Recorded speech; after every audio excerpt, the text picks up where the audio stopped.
All right, so are you ready to dive into the world of gluten-free bread baking? I am. Today, we're looking at excerpts from The Perfect Artisan Gluten-Free Bread Huh. by William James Wheatley. Okay.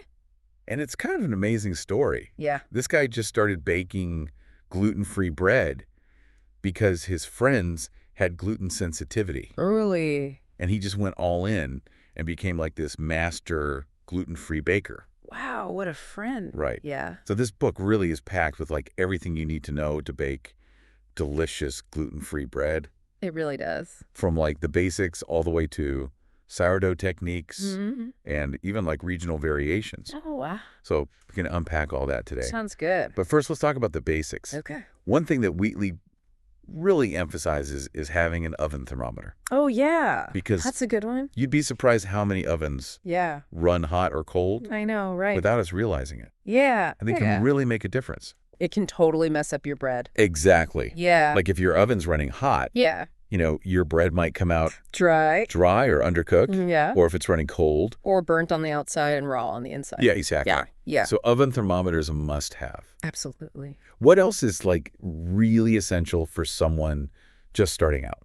Well, you're going to need a bread baking mold, obviously. Okay. And a mixer is helpful, Okay. especially for doughs that need a bit more kneading power. Mm-hmm. Then there's your, everyday baking tools like measuring cups and spoons, Yeah. spatulas, all that. The usual suspects. Uh-huh. So now he also mentions this thing called a banneton. Oh, yeah. And I have to admit, I had to look that one up. A banneton is a special basket you use to proof your dough. Okay. It helps the loaf rise properly and gives it a beautiful artisan shape. Okay. Like those lovely patterns you see on those crusty loaves. Yeah. A lot of times that's because of the banneton. So it's not just for looks. No. It actually impacts the texture of the bread. Yes. Interesting. Yeah, I'm yeah. learning so much already. Me too.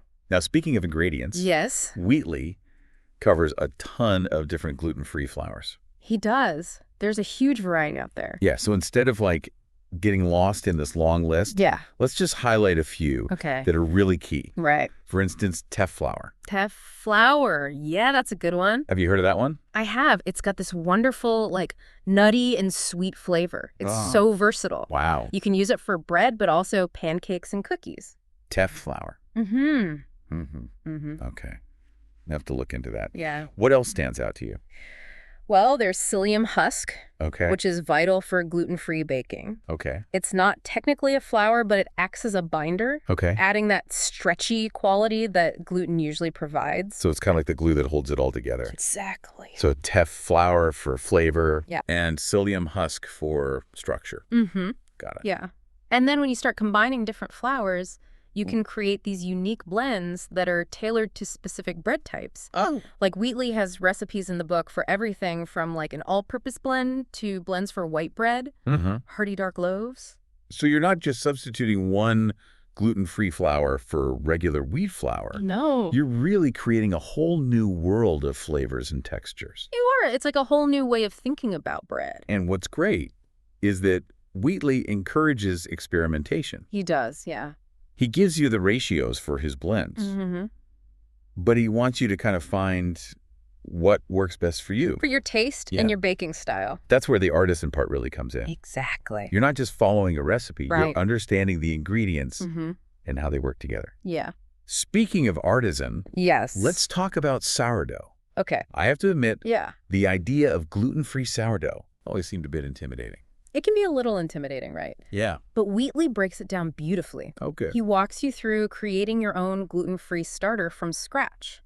Oh, good. You're essentially cultivating a colony of wild yeasts and bacteria.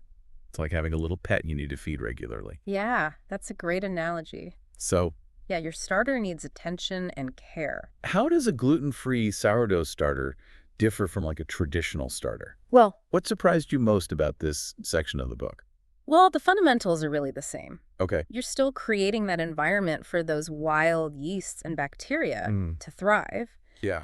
But the types of flour that you use for a gluten-free starter are crucial. Oh, okay. Yeah, Wheatley outlines some great single-stage starter options. Okay. Using things like rice flour, Oh. tapioca flour, Okay. or a blend of flaxseed and chia seeds. Wow. What surprised me was the variety. and how well these alternatives actually mimic the function of gluten in that fermentation process. That's fascinating. Yeah. It's like these different flours have hidden superpowers when it comes to sourdough. They do. And what about the actual bread making? Yeah. Does Wheatley provide specific techniques for working with gluten-free sourdough? He does, absolutely. Okay. He covers everything from mixing and kneading, Okay. or in some cases the lack thereof, Right. to proofing and baking. Wow. He even delves into the nuances of gluten-free sourdough, Okay. like the importance of hydration and fermentation time. So even though you're working with these different ingredients, you can still achieve that classic sourdough You can't taste have. and texture. Yes. And here's a fun fact Okay. that really blew me away. Okay, I'm ready. You can use discarded sourdough starter for other things besides bread. Wait, what? You're telling me there's more to this magical starter There is. than just bread? Yeah. Okay, you have to elaborate on that. So instead of tossing out your excess starter Yeah. when you feed it, Uh-huh. you can use it to make pancakes, Okay, waffles, crackers, really? even brownies. Wow. It adds this like subtle tanginess and complexity of flavor. That's incredible. It's amazing. So nothing goes to waste. Nope. That's amazing. Yep. I'm definitely going to have to try those sourdough pancakes. You should. Now, speaking of flavor and variety, Yes. we have to talk about the regional bread variations Yeah. that Wheatley explores in the book. This is where Wheatley's creativity really shines. Okay. Yeah, he takes classic American bread styles Mm-hmm.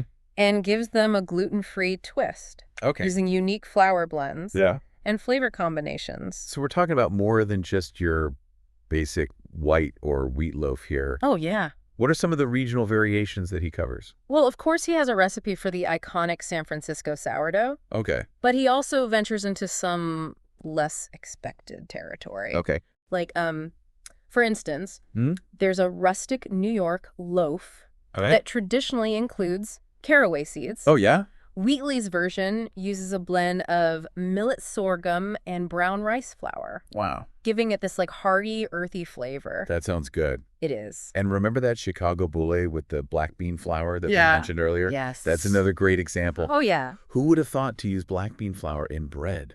I know, right? It's brilliant. It is. It adds this beautiful deep color to the crust Mhm. and a subtle earthy flavor that complements the other flours in the blend. Yes. And I think it speaks to like a larger trend in gluten-free baking, this like willingness to experiment Yeah. with these unconventional ingredients Absolutely. and really kind of push the boundaries of what's possible. It's like gluten-free baking has really come into its own, Yeah. embracing these unique flavors and techniques. It's not just about replicating traditional bread anymore. No. It's about creating something new and exciting. see. And Wheatley captures that spirit perfectly in this book. He does. He doesn't just give you recipes. Mm-hmm. He empowers you to understand the why behind the ingredients and the techniques, Yes. encouraging you to adapt and experiment. He's like a guide leading you on this journey of gluten-free bread discovery. I love that. Me too.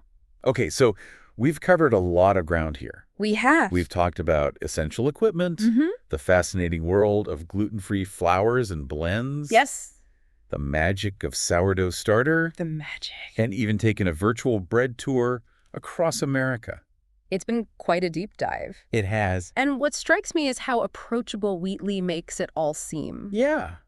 He takes something that could feel daunting. Yeah, like gluten-free baking. Right. And breaks it down into these manageable steps, Mm-hmm.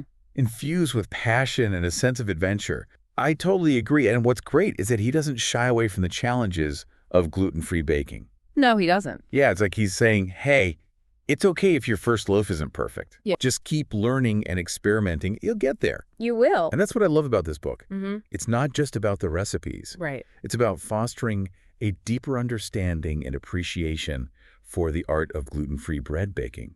It is. He even delves into like the nutritional aspects of gluten-free baking, He does, yeah. providing information on the different grains and flours Yeah. and how they can contribute to a healthy diet. Right. It's not just about delicious bread. Right. It's also about making informed choices. Yeah. About the ingredients you're using. It's a holistic approach to gluten-free baking. It is. And let's not forget all the other gluten-free recipes that he includes, Oh, yeah. like bagels, pretzels, pasta, Mm-hmm. even cinnamon rolls and brownies. I know there's really something in there for everyone. It's like he's opened up this whole new world. He has. of possibilities for gluten-free bakers. A whole new world. I don't know about you, Hmm. but I'm feeling incredibly inspired You to get in the kitchen and start experimenting. guess. What stands out to you the most from this book? Oh, that's a tough question. There's Yeah. so much to choose from. What are you most excited to try?